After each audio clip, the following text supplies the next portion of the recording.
Bonjour à tous, petit film rapide pour comprendre comment lire un graphique en niveau 6e et 5e.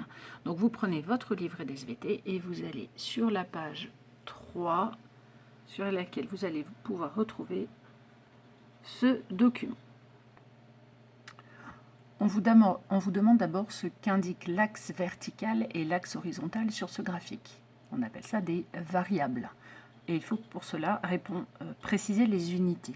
Donc déjà, un axe vertical. Vertical, ça doit vous faire penser à vertige, donc quelque chose qui va de haut en bas, comme une falaise. Donc l'axe vertical est celui qui indique la taille ici en millimètres, et l'axe horizontal doit vous faire penser à l'horizon, quand vous êtes au bord de la mer ou de l'océan et que vous regardez loin à l'horizon, vous voyez donc cet axe horizontal qui nous indique l'âge et l'unité étant les jours.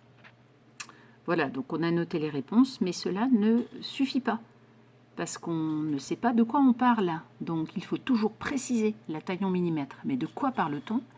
Et l'âge en jours, de quoi parle-t-on? Dans ce cas précis, il s'agit d'un phasme qui s'appelle le Glonopsis gallica. Donc dans votre réponse, pour indiquer les axes, il faut préciser qu'il s'agit bien du phasme.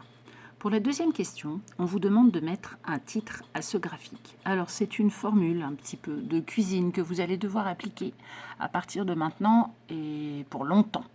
C'est très simple, vous entourez les deux variables, donc ici entouré en rouge, vous mettez une flèche entre les deux, vous écrivez en fonction de au milieu et vous n'oubliez pas de vous demander de quoi on parle. Ce qui nous donne taille en millimètres, en fonction de l'âge en jour, et de quoi parle-t-on? Du phasme. Donc ce graphique est un graphique de la taille en millimètres d'un phasme en fonction de son âge en jour. Voilà ici donc noté le titre du graphique. J'ai écrit d'un phasme, j'aurais pu écrire taille en millimètres d'un Glonopsis gallica. Pour la question 3, on vous demande comment a évolué la taille du phasme depuis sa naissance. En bas de la page 3 du livret, vous avez une petite indication. Alors, il y a d'abord une indication pour comment trouver le titre d'un graphique. Donc, c'est très intéressant de le relire si vous n'avez pas compris comment on a fait. Donc, le titre doit toujours s'écrire ainsi. Le graphique montre A en fonction de B et indique une précision. Et donc, que veut dire évoluer maintenant? Il faut préciser comment la variable se comporte. Par exemple, elle peut augmenter, rester stable ou encore diminuer. Dans le cas présent, si l'on regarde précisément, on va trouver que la variable est stable, puis elle augmente d'un coup, puis elle reste à nouveau stable, puis elle augmente d'un coup, puis elle est stable, etc. plusieurs fois.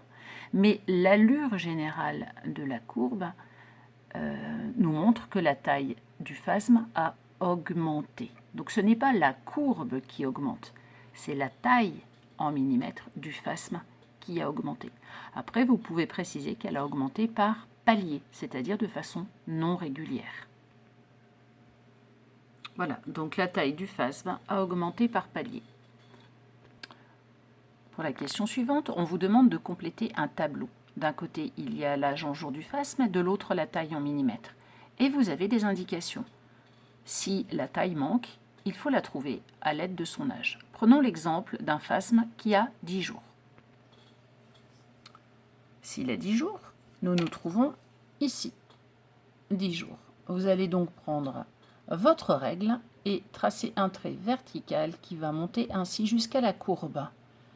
Puis au niveau de la courbe, vous mettez une croix et vous venez ici lire sur l'autre axe, dans ce cas l'axe vertical, la taille. Et c'est ainsi qu'on trouve que à 10 jours, un phasme mesure 11 mm. Ici, on a tracé à la règle des traits de façon à bien pouvoir lire le résultat. Dans le cas où le phasme mesure 20 mm, il nous faut donc trouver son âge. Nous procédons de la même manière, à savoir, nous allons tracer à la règle un trait qui part de 20 mm, puisque nous devons trouver son âge. Or, nous sommes un petit peu embêtés, car nous arrivons au niveau d'une zone, il n'est pas vraiment possible de déterminer l'âge. Nous ne savons pas vraiment si le trait doit être positionné ici, là. Autrement dit, un phasme qui mesure 20 mm peut avoir entre 20, peut-être 6 jours, quelque chose comme ça, et je pense qu'on arrive à 46 jours. La réponse, donc, n'est pas précise, on ne peut pas savoir. Voilà donc pour les réponses à recopier dans votre livret, en espérant que vous ayez bien compris comment on utilise un graphique.